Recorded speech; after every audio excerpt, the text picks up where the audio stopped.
સુરતમાં વિહાણ ગ્રામ પંચાયતના મહિલા સરપંચ સામે ફરિયાદ નોંધાઈ છે। કામરેજ તાલુકાના ટીડીઓએ આ સરપંચ સામે ફરિયાદ નોંધી છે। મહિલા સરપંચે બોગસ જાતિ પ્રમાણપત્ર રજૂ કર્યાની ફરિયાદ છે।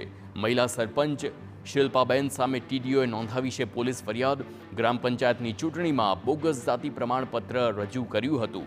વર્ષ 2021ની ચૂંટણીમાં બોગસ જાતિ પ્રમાણપત્ર રજૂ કરવામાં આવ્યું હતું। ચૂંટણીમાં અનુસૂચિત જાતિનું આદિજાતિનું બોગસ જાતિ પ્રમાણપત્ર રજૂ કર્યું હતું। બોગસ પ્રમાણપત્રના આધારે ચૂંટણી લડી બની ગઈ હતી સરપંચ અને મહિલા સરપંચ સામે ખોટા દસ્તાવેજ રજૂ કરવા બદલ ટીડીઓએ ફરિયાદ નોંધાવી છે। સરકાર સાથે છેતરપિંડી કરવાને લઈને મહિલા સરપંચ સામે પણ કાર્યવાહી કરવામાં આવી। તંત્રએ મહિલા સરપંચને ગેરલાયક ઠેરવી હોદ્દા પરથી દૂર કરવામાં આવ્યા।